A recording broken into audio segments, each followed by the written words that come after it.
자, 여러분 지금부터 테마 34 우리 장기 보유 특별공제와 양도소득 기본공제 관련된 내용 살펴보도록 하겠습니다. 여러분 우리 지난 시간까지 했던 게 바로 우리 양도차익에 관련된 내용을 살펴본 겁니다. 그래서 양도가액에서 취득, 가액 등의 기타 필요 경비를 차감하는 금액을 양도차익이라 합니다. 그랬죠. 그럼 이 양도차익에서 이제 그 다음에 뭐하냐? 장기 보유 특별공제를 하는 겁니다. 그래서 장기 보유 특별공제를 차감한 후의 금액을 우리가 뭐라냐면 여러분 양도소득 금액이랍니다. 여러분 이때에 요 용어는 꼭 좀 기억해 주셔야 한다. 그래서 양도소득 금액 꼭 좀 기억해 주셔야 한다. 그래서 결론은 양도소득 금액은 뭐에서 양도차익에서 뭐를 장기 보유 특별공제를 차감하는 금액을 뭐란다 여러분 양도소득 금액이라 한다는 걸 기억해 두셔야 되겠습니다. 그리고 나서 양도소득 금액이 나오면 여러분 뭐하냐? 양도소득 기본공제를 해야 됩니다. 그래서 양도소득 기본공제를 하여야 한다. 자, 그래서 나온 금액을 우리는 뭐라고 그러냐 여러분? 바로 양도소득 과세표준이라 합니다. 양도소득 과세표준이라 한다는 걸 기억해 두시기 바라겠습니다. 과세표준. 그래서 지금 하고자 하는 것은 바로 요 양도차에서 차감하는 여러분 장기부의 특별공제와 양도소득금에서 차감하는 양도소득 기본공제를 하고자 합니다. 이때 여러분 요 장기부의 특별공제 결론부터 여러분 별표 3개 표시해 두시고요. 그래서 일단 시험에 나온다라고 보셔야 되겠습니다. 그 다음에 양도소득 기본공제는 뭐 단독 문제로 출제될 가능성은 매우 적어요. 그래서 기본적인 내용만 좀 확인하시면 될 것 같습니다.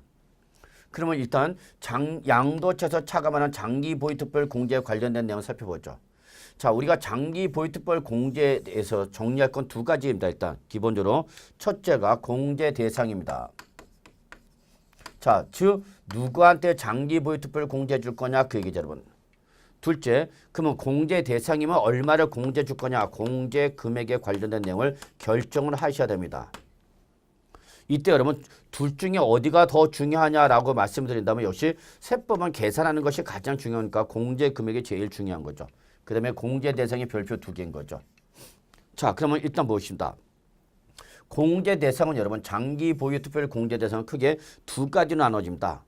첫째, 여러분 여기 뭐라 했죠 여러분? 특별 공제라고 되어 있죠 여러분. 근데 앞에 뭐라 되어 있죠 여러분? 장기 보유. 그래서 여러분 장기 보유는 몇 년 이상을 말하냐? 3년 이상 보유한 걸 말합니다. 그래서 이 장기 보유할 때 장기는 바로 3년 이상 보유를 말한다는 걸 잊지 마시고요. 그 다음에 두 번째 특별 공제입니다. 그러니까 아무한테 해주는 건 아니죠. 그래서 반드시 얘는 양도 물건이 뭐냐 물어봐서 그 양도 물건이 토지나 또는 건물이라는 부동산을 양도했을 때만 토지나 건물이라는 부동산을 양도했을 때만 장기 보유 특별 공제를 받을 수 있다는 거죠, 여러분. 그래서 결론은 장기 보유 특별 공제 대상은 3년 이상 보유한 토지나 건물이라는 부동산을 양도했을 때만 특별하게 공제 준 겁니다. 그런데 이때에 이러한 두 가지 요건을 모두 충족하였다 하더라도 여러분 양도소득에서 가장 나쁜 미등기 양도일 때는 장기 보유 특별 공제를 받을 수가 없습니다. 그래서 우리 미등기 양도할 때는 우리 비과세에서도 적용받지 못했던 것처럼 비과세도 적용받지 못했던 것처럼 장기 보유 특별 공제도 받을 수 없다. 그래서 결론은 여러분 3년 이상 보유한 부동산이면서 미등기 양도가 아니면 공제받을 수 있다는 거죠. 그래서 결론은 3년 이상 보유한 부동산 중에서 미등기 양도만 안 해준다는 걸 기억해 주십니다. 기억해 두시기 바랍니다. 그러면 이때에 요 미등기 양도가 아닌 예를 들어서 비사업용 토지다 봅시다. 비사업용 토지다. 비사업용 토지다. 또는 비사업용 토지가 아니라 1세대 2주택 이상자다. 1세대 2주택 이상자다 봅시다. 그럼 이러한 비사업용 토지나 1세대 2주택 이상 다주택자는 어쨌거나 제외 대상에 열거되어 있지 않기 때문에 비사업용 토지나 1세대 2주택 이상에 해당하는 다주택자라도 등기를 한 다음에 미등기 양도가 아니니까 등기를 한 다음에 몇 년 이상 보유하면 3년 이상 보유 양도면 역시 이런 비사업용 토지나 1세대 2주택자라도 장기 보유 특별 공제 받을 수 있다 없다? 있다라는 걸 꼭 좀 기억해 두시기 바랍니다. 근데 두 번째가 여러분 이제 우리 조합원 입주권입니다. 그래서 여기서 말한 조합원 입주권은 도시 및 주거환경정비법상 재건축, 재개발 조합원 입주권을 말합니다. 그러면 여러분 우리 양도소득세는 조합원 입주권은 태생 자체가 주택으로부터 나온 거기 때문에 얘를 뭐로 취급한다 여러분? 주택으로 취급한다고 했죠 여러분. 주택으로 보기 때문에 양도 당시 입주권이지만 얘는 주택을 양도한 걸로 봐서 장기보유 특별 공제해 주겠다 그 취지입니다. 근데 여러분 여기서 조합원 입주권이 나면 반드시 확인할 게 있습니다. 여러분 뭘 확인해야 되냐면 조합원으로서 취득해야 됩니다. 조합원으로서 바로 조합원으로서 취득한 조합원 입주권일 때만 장기보유 특별 공제를 받을 수가 있는 거고요. 만약에 이게 조합원으로부터 받은 거다. 조합원으로부터 취득한 조합원 입주권이다. 그러면 이때는 여러분 장기 보유 특별 공제를 받을 수가 없습니다. 그래서 조합원 입주권이라도 조합원 입주권이라도 조합원으로부터 취득한 것은 장기 보유 특별 공제 대상에서 어떻게 한다 그러면 제외된다는 걸 꼭 기억해 두셔야 합니다. 그러면 누구일 때만 해준다? 조합원으로서 취득한 것만 해주겠다는 얘기야. 그럼 여기서 조합원으로서 취득한 것을 뭐를 말하냐? 원조합원, 당초조합원을 말하는 거다. 원조합원 또는 당초조합원을 말하는 거고 조합원으로부터 취득한 조합 입주권을 뭐를 말하냐? 승계조합원을 말하는 거고요. 그래서 승계조합원이 양도하는 조합원 입주권은 장기보유 특별공제를 받을 수가 없고 원조합원이나 당초조합원이 양도하는 조합원 입주권을 한해서 장기보유 특별공제받을 수 있다는 걸 기억해 두셔야 되고요. 특히 하나 더.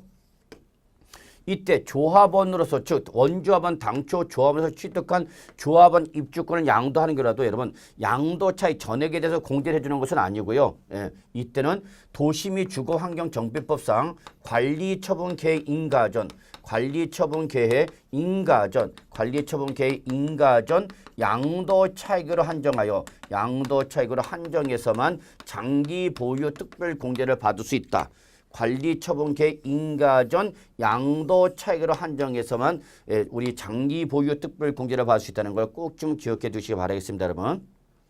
자, 그러다 보니까 이렇게 장기 보유 특별 공제를 3년 이상 보유한 토지나 건물이나 부동산이나 조합원으로서 취득한 조합원 입주권을 일때만 공제하다 보니까 얘는 공제 성격이 양도 물건이 뭐냐를 물어봐야 되기 때문에 물적 공제가 되면서 양도 자산별로 하나씩 따져서 공제 여부를 판단한다는 걸 잊지 마시기 바라겠습니다. 자, 그럼 이제 공제 대상이다 봅시다. 그럼 얼마를 공제 줄 거냐? 공제 금액 보죠. 그러면 이때 장기 보유 특별 공제 금액은 항상 여러분 장기 보유 특별 공제 전에 계산된 금액이 뭐죠 여러분? 양도 차익이죠. 그래서 이 장기 보유 특별 공제는 항상 양도 차익을 기준으로 한다는 걸 꼭 기억해 주셔야 합니다.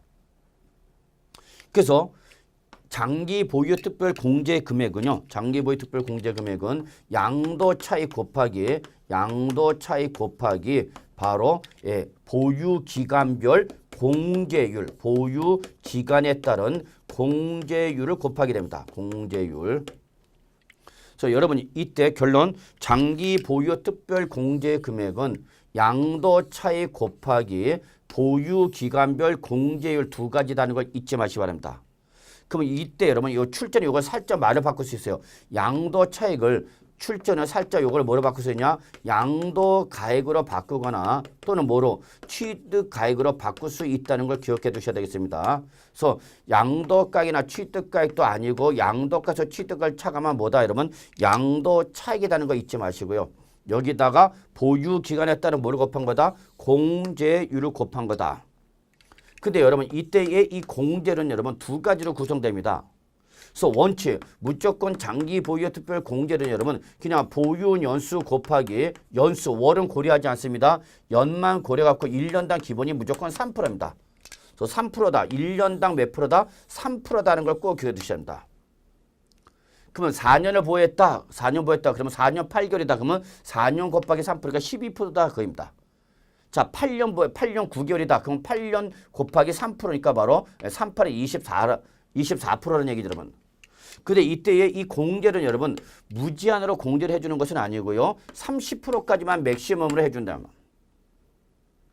맥시멈은 얼마다? 30% 최대 바로 30%까지만 받을 수 됩니다. 그러면 여기서 30%는 어디서 나온 거냐? 10년입니다. 10년.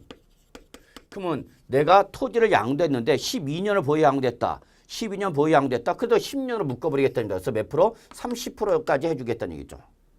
그럼 최저 몇 년 보유해야 되는지 여러분? 3년이죠. 그럼 최저 보유하면 3년이니까 바로 3, 3은 9%밖에 안 되죠, 여러분. 그래서 기본적으로 몇 프로 해준다? 10% 해준다. 그래서 최저 10%부터 출발해서 최대 몇 프로까지? 30%까지 한다는 얘기입니다.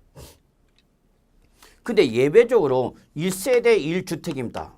자, 그러면 1세대 1주택에서 3년 이상을 보였으면 원래 비과세를 받아야 되는데 이렇게 미등기 양도, 그럼 미등기 양도 비과세 못 받죠? 그리고 역시 장기보유 특별공제 못 받죠. 그다음에 두 번째, 허위 신고했다. 업계에서 다운계에서 썼다. 그럼 역시 못 받죠, 여러분.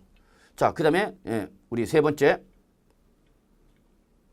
또 주택을 양도할 당시 조합원 입주권 갖고 있다. 그러면 2주택자 비과세 못 받죠, 여러분. 자, 이렇게 1세대 1주택인데 비과세를 적용받지 못하고 과세가 될 때에 요 3년 이상 보유 1세대 1주택은 남들보다 좀 더 해주겠다는 얘기입니다. 그래서 얘는 보유 연수 곱하기 1년당 몇 프로냐?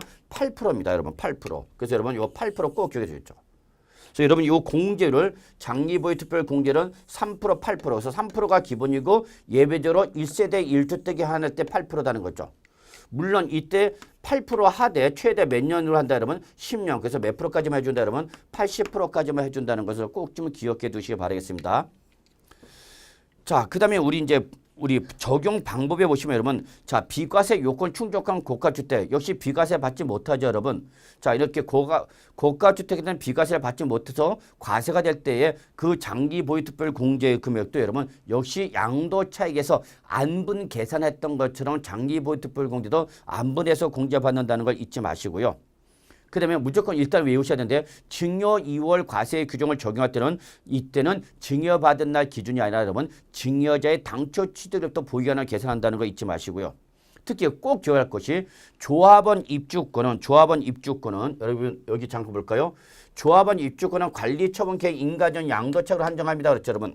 그렇기 때문에 이렇게 조합원 입주권에 대한 보유 기간을 어떻게 계산하냐? 이때는 기존 이미 원래 주택이었던 놈이죠. 그래서 기존 주택으로서의 건물과 토지를 취득한 날로부터 그래서 여기서 기존 건물과 토지는 뭐를 말하냐? 주택을 말하는 거야. 그래서 주택으로서의 취득해서 언제까지 우리 여러분 관리처분 계획 인가를 항상 조합원 입주권은 관리처분 계획 인가입니다. 그래서 이 관리처분 계획 인가일까지의 기간을 가지고 보유 기간 계산한다는 걸 꼭 좀 기억해 두시기 바라겠습니다. 그래서 조합원 입주권의 장기보유 특별공제할 때는 기존 건물과 토지는 주택을 취득한 날부터 관리처분 계획 인가일까지 기간을 가지고 바로 장기보유 특별공제 계산한다는 걸 꼭 좀 기억해 주시기 바랍니다. 그 다음에 비사업용 토지다. 그럴 경우는 역시 이때는 이번 2017년도 개정되면서 여러분 실제 취득일로부터 3년 이상 보유하고 양도하면은 역시 비사업용 토지도 미등기 양도가 아니라 장기보유 특별공제 받을 수 있다는 걸 좀 기억해 두시기 바라겠습니다. 그리고 여러분 이 장기보유 특별공제는 국외 자산에선 적용하지 않고 국내 자산의 하나에서만 적용한다는 걸 기억해 두시기 바라겠습니다. 자, 이번에는 이제 우리 양도소득 기본문제 갑시다. 양도소득 기본문제. 자, 양도소득 기본문제 별표 하나 정도만 보시면 되죠. 그럼 이때 양도소득 기본공제도 우리가 정리할 게 여러분 두 가지입니다. 공제 대상과 공제 금액을 여러분이 정리해 두시면 되겠습니다. 이때 공제 대상을 좀 살펴보면 여러분 얘는 기본공제입니다. 그렇기 때문에 기본공제이기 때문에 양도소득 있는 거주자라면 다 해줍니다. 그래서 양도소득 있는 거주자 즉 양도소득세 납세 의무자라면 다 공제를 해주겠다는 얘기입니다. 근데 여러분 여기 보시면 양도소득세 납세 의무자가 공제 대상이기 때문에 여러분 양도소득 기본공제는 여러분 공제 성격이 물적 공제가 아니라 인적 공제 성격을 띠고 있다. 사람한테 공제 주는 거다. 그래서 인적 공제입니다. 그런데 아무리 얘가 무슨 양도를 하더라도 기본 공제를 하더라도 양도소득 기본 공제를 하더라도 미등기 양도할 때는 안 해줍니다. 미등기 양도할 때는 역시 장기보유 특별공제 못 받은 것처럼 양도소득 기본공제도 공제받을 수 없다는 걸 기억해 주시기 바라겠습니다. 자, 그러면 얼마를 해줄 거냐 이제 보죠. 그럼 이때에 이 양도소득 기본공제 금액은 여러분 크게 소득별로 구분해서 공제한다는 게 제일 중요한 말입니다. 소득별로 구분해서 공제를 해준다. 이게 가장 중요한 말입니다. 그래서 소득별로 구분해서 공제 준다. 이때 소득별 구분은 몇 가지로 구분하냐? 세 가지로 구분합니다. 세 가지로 구분한다. 그럼 여러분 요때 소득별은 크게 우리 아까 보았던 부동산 등, 그래서 과세 대상에서 보았던 것처럼 부동산 등과 그다음에 주식 등과 그다음에 파생상품 이렇게 몇 가지로 구분하냐? 세 가지로 구분하고요. 이렇게 소득별로 세 가지로 구분하고 각각의 구분된 양도소득금의 합계액에서 각각의 구분된 양도소득금의 합계액에서 1년간 연간 얼마를 받을 수 있냐? 250만 원을 공제받을 수 있답니다. 연간 250만 원을 받을 수 있다는 얘기입니다. 그래서 1년 동안에 받을 수 있는 금액은 얼마다 여러분? 250만 원이다 그럽니다. 역시 또 주식을 내가 또 양도했다. 그러면 주식 등의 양도소득금에서 역시 얼마? 250 받을 수 있다는 얘기입니다. 근데 파생상품 또 양도했다. 그럼 파생상품의 양도소득금에서 연간 얼마? 250만 원 받을 수 있다는 얘기죠. 그래서 여러분 국내 역시 여기 750만 원까지 공제받을 수 있다는 것을 여러분이 확인해 두셔야 되겠습니다. 그리고 이때 양도소득 기본공제는 여러분 장기 보유 특별 공제와는 달리 국외 자산에 대해서도 국내 자산과 별개로 동일하게 공제받을 수 있다는 걸 기억해 두시기 바라겠습니다.